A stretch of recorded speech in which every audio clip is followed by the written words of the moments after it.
পড়ে যাবে, পাতিল খালি হয়ে যাবে, অসুবিধা নাই। তারপরে দুধ পড়ে যাক, স্বামী ডাক দিলে তুমি দৌড়ে স্বামীর কাছে যাও। সুবহানাল্লাহ বলেন না। কারণ হলো the wife's paradise under the feet of the husband, স্বামীর পায়ের নিচে স্ত্রীর জান্নাত। এবার বিবিকে যেমনি বলেছে বন্ধু, স্বামীকেও বলেছে আল্লাহর হাবিব, তুমি যখন বাইরে এক কাপ চা খাও, বিবির জন্য চায়ের ব্যবস্থা করে ঘরে যাও।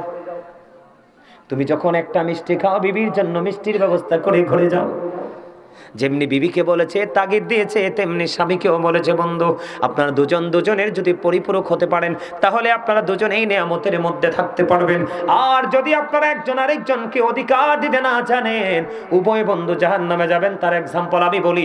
যেমন ধরেন, সারাদিন স্বামীটা পরিশ্রম করলো, এক্সাম্পল স্বরূপ বলছি, সারাদিন স্বামীটা পরিশ্রম করলো, গভীর রজনীতে বন্ধু বিছানায় চলে গেল, বিবিকে আদর করে স্বামী তার কাছে ডাকলো, কিন্তু দুষ্ট বিবি মুখটাকে অন্যদিকে ঘুরাইয়া স্বামীর ডাকে সাড়া দিল না, স্বামীর কাছে আসলো না, স্বামী কষ্ট পেল। আমার নবীজি বলেছেন, ওই সময় থেকে সকাল পর্যন্ত ওই নারীটার উপর লানতের ফেরেশতা লানত দিতে থাকে। জোরে জোরে কন্না নাউজুবিল্লাহ, আর জোরে বলেন না নাউজুবিল্লাহ। বিষয়টা খেয়াল করছেন নি? এটা হলো বিবির জন্য পানিশমেন্ট। আর স্বামীর ক্ষেত্রে যদি আমি বলি, বর্তমানে আমাদের দেশে অনেক স্বামী আছে বিবিকে মোহরানা দেয় না, আছে না নাই? ইসলামী জীবন ব্যবস্থা কেমন করে করবেন না জানা থাকলে, নবীজি বলেছেন, তোমার সক্ষমতা আছে, তোমার এবিলিটি আছে, কিন্তু তুমি তোমার বিবিকে মোহরানা দিলা না। নবীজি বলেছে, না দিয়ে যদি কোনো কারণে তোমার মরণ হয় রে, আমার নবীজি বলে দিয়েছে, তোমার হাসর হবে ওই জিনাকারীদের সাথে। জোরে জোরে কন্না নাউজুবিল্লাহ। এটা হাদিস শরীফ। আমাদের সমাজের মধ্যে বন্ধু অনেক স্বামী আছে, একটা বউকে রেখে গোপনে আরেকটা বিয়ে করে। বিয়েটা করার পরে প্রথম বিবিকে আর ভালোবাসে না, আদর করে না। আমার নবীজি বলেছেন, তুমি বিয়ে 4টা করো, সমস্যা নাই, পারলে 4টা করো, না পারলে 3টা করো, না পারলে 2টা করো, না পারলে 1টা করো।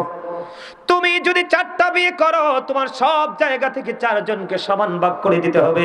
আমার নবীর একজন বিবি একদিন প্রশ্ন করলেন, নবী গো, আপনি কারে বেশি ভালোবাসেন? এবার আমার নবী বললেন, ভালোবাসার উত্তর নিতে চাও রে বিবি?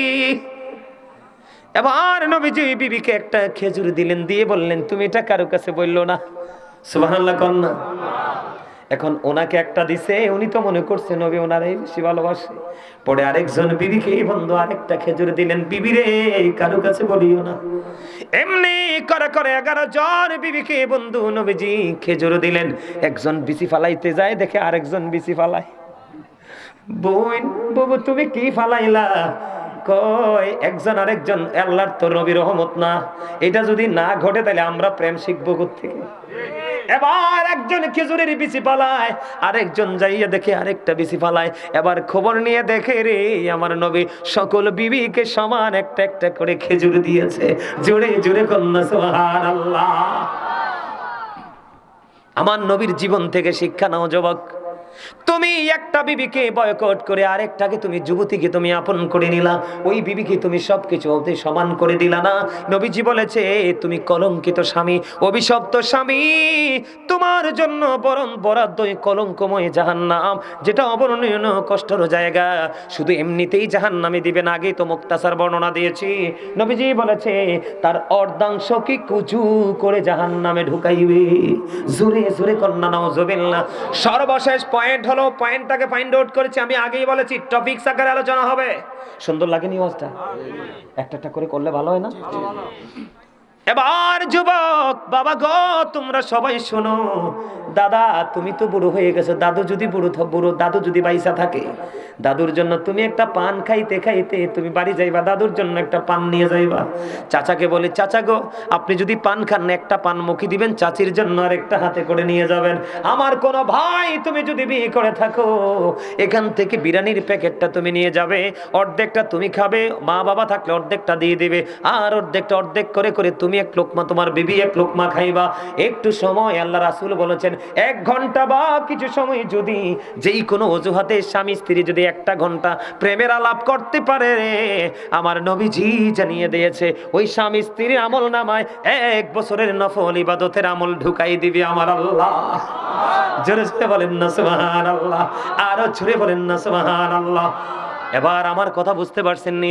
এটা হলো বন্ধু ইসলামী হুকুম, ইসলামী জীবন ব্যবস্থা, স্বামী স্ত্রী দাম্পত্য জীবনে, ঠিক কিনা বলেন? এবার আপনারা মনে মনে ভাববেন, হুজুর বউটা তো কথা শুনে না, কি করে না? বিবি কথা শুনে না, বিবি কথা শুনে না, এখন কি করব? নবীজি বলছে হালকা পাতলা ভাবে তার একটু আঘাত করো। ধরেন একটা চর দেন, তবে মুখে আঘাত করা যাবে না, অবাচ্য গালাগালি করা যাবে না।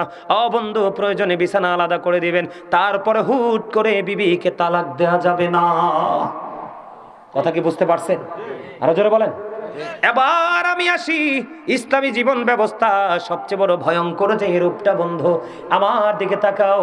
বর্তমানে এই যে এখানে অনেক ছেলেরা জিন্স প্যান্ট পরে আইছে, আছে না নাই?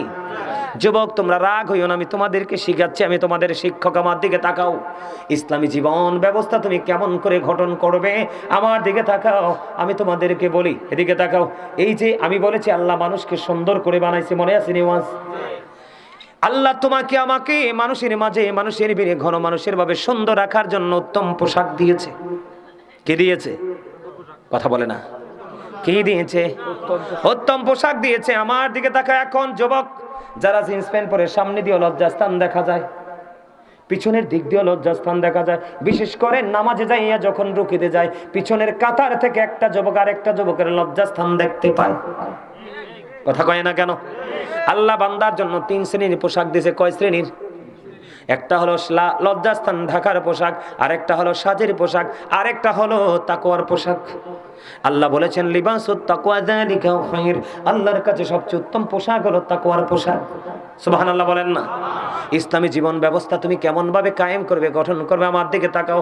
যুবক, নারীর যেমন পর্দা আছে, পুরুষের তেমন পর্দা আছে। আমার দিকে তাকাও, ইসলামী জীবন ব্যবস্থা কোনটাকে বলে আমার দিকে তাকাও। তোমরা প্যান্ট পরো, লুঙ্গি বলো, পায়জামা বলো, ট্রাউজার বলো, আল্লাহর হাবিব জানিয়ে দিয়েছে, আল্লাহ কোরআনে বলেছে, এর হাদিসে আমি পড়ে যাই।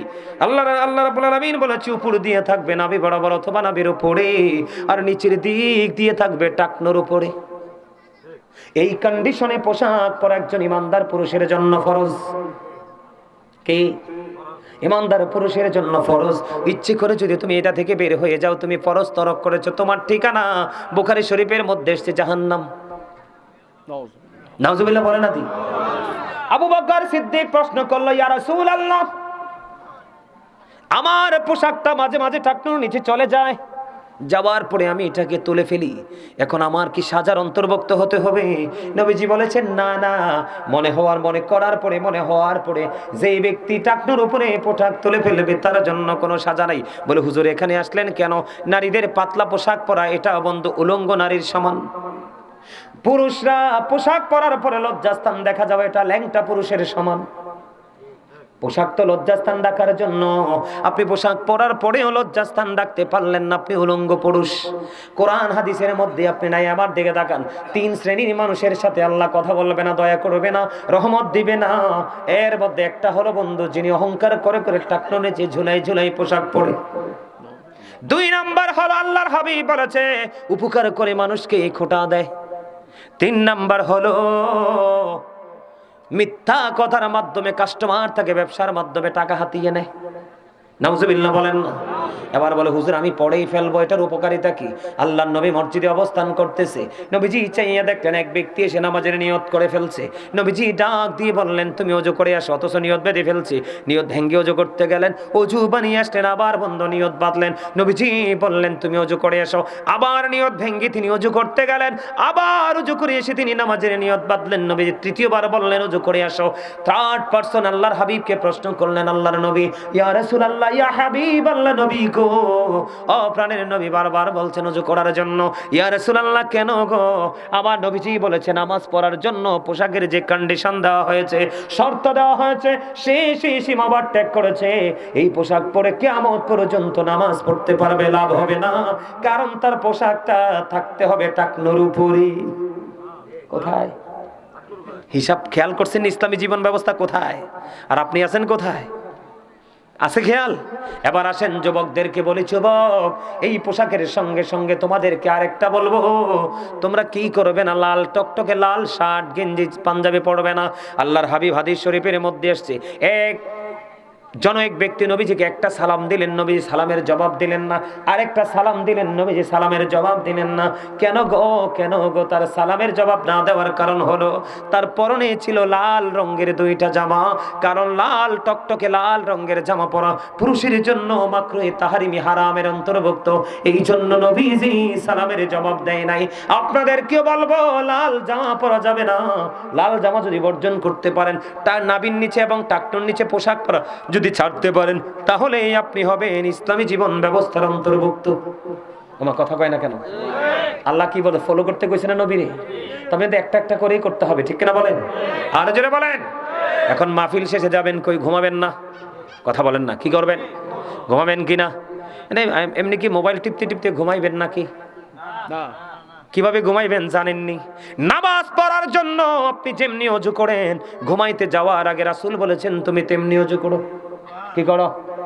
ডান দিকে কায়েত হয়ে তুমি শুইবা। তুমি ঘুমানোর আগে একটা আমল করবা, বলবনি? নবীজি বললেন 4000 দিনার সাদকা দিয়ে ঘুমাও, একটা কোরআন খতম পড়ে ঘুমাও, জান্নাতের মূল্য দিয়ে ঘুমাও, উভয়ের বিবাদ মিটিয়ে ঘুমাও। জোরে জোরে কোন সুবহানাল্লাহ। একটা হজ করে ঘুমাও। হযরতে আলী একটা ডাক দিয়ে বলল, নবী গো, এই কাজ কি আমাদের পক্ষে সম্ভব? পসিবল নেই। নবী বলে, আলী রে, 4 বার যদি সূরা ফাতিহা পড়ে ঘুমাতে পারো, 4000 দিনের সদকার সওয়াব আমলনামায় এসে যাবে। আমার নবী বলেছেন 3 বার যদি সূরা ইখলাস পড়ে ঘুমাতে পারো, একটা হজের সওয়াব তোমার আমলনামায় ঢুকে যাবে। 3 বার, মাত্র 3 বার যদি নবীকে ভালোবেসে মহব্বত করে দরুদ পড়তে পারো, আমার নবীজি বলেছে তোমার জান্নাতে যাবা যে ওই জান্নাতের মূল্যটা আদায় হয়ে যাবে। 10 বার যদি আস্তাগফিরুল্লাহ পড়ে ঘুমাইতে পারো, উভয়ের বিবাদ মিটাইবার সওয়াব তোমার আমলনামায় ঢুকে যাবে। 4 বার যদি কালেমা তামজিদ পড়ে ঘুমাও, একটা হজের সব তোমার আমলনামায় ঢুকে যাবে। তবে ঘুমানোর আগে একটা দোয়া পড়তে হবে, আল্লাহুম্মা বিসমিকা আমুতু ওয়া আহইয়া, ঠিক কিনা বলেন? আর ঘুম থেকে উঠে বলবে আলহামদুলিল্লাহিল্লাযী আহইয়ানা বা'দা মা আমাতানা ওয়া ইলাইহিন নুশুর। জোরে জোরে কোন আল্লাহু আকবার। এটা হলো ইসলামী জীবন ব্যবস্থা। এখন ঘুমাইতে আজকে এইভাবে ঘুমাইবেন নি? ইনশাআল্লাহ। কথা বলে না আমা? ওয়াজ করি কি জন্য? বিড়ি খাইতে খাইতে ঘুমাইবেন? মোবাইল টেতে টেতে ঘুমাইবেন? জর্দা দিয়ে পান খাইতে খাইতে ঘুমাইবেন? কেমনে? নাভিটার উপরে লুঙ্গিটা পিনবেন। আমার দাদারা অনেক সময় লুঙ্গি ফিটে বাইরে ভাই মনে হয় রাস্তা ঝাড়ু দিতেছে। কি দিতেছে? মনে হয় মেম্বার সব রাস্তা ঝাড়ু দিচ্ছে। আবার আটটা পিছি দিয়ে সব বালু লুঙ্গির লগে বাইক রান্নাঘরের দরজায়। খবর রাখেন, এটা 24 সপ্তাহ পোশাক। কি করবেন? নাভির উপরে পড়বেন, উপর দিয়া, নিচে দিয়া টাকনুর উপরে ওযু বানাইবেন। বলে হুজুর যেই শীত কেমনে ওযু করবো? আল্লাহ রাসূল কই সে ওযু কইরাই দেখো না, ওযু করবা একদিক দিয়ে, গুনাহ জরবো আরেক দিক দিয়া। সুবহানাল্লাহ বলেন না? চোখে খারাপ জিনিস দেখেন না? নবী কয় যখন চোখের কোনায় পানি লাইগা ঝইরা পড়বে, ওই পানির সঙ্গে সঙ্গে গুনাহও মাটিতে পড়ে যাবে। হাত দিয়ে কত অন্যায় করো, হাত যখন দুধ করবো ওযুর পানি ঝরে ঝরে পড়বে, গুনাহগুলো হাতের টি ঝরে পড়ে যাবে। আখির নবীর উম্মত আমরা রে, আমাদের সময় খুবই অল্প, তবে মান অনেক বেশি। নিজের মানটা নিজেই কমাইছি। কথা কয় না কেন? পা দিয়া কত নষ্ট জায়গায় হাইটা গেছেন। নবীজি বলে ওযু করো, ওযু করো, গুনাহগুলি ঝরে যাবে। ওযুর পানির সাথে সাথে পায়ের গুনাহ ঝরে যাবে। তাইলে ওযু বেশি বেশি করবেন নি? ওমা, তবে ওযু থাকা অবস্থায় ওযু কইরেন না, এটা মাকরুহ। বুঝে আসছেনি কথাটি? এবার আসেন বন্ধু, আপনার আমার সমাজের মধ্যে এখন বর্তমানে ধনী মানুষ দ্বারা গরিবরা নির্যাতিত।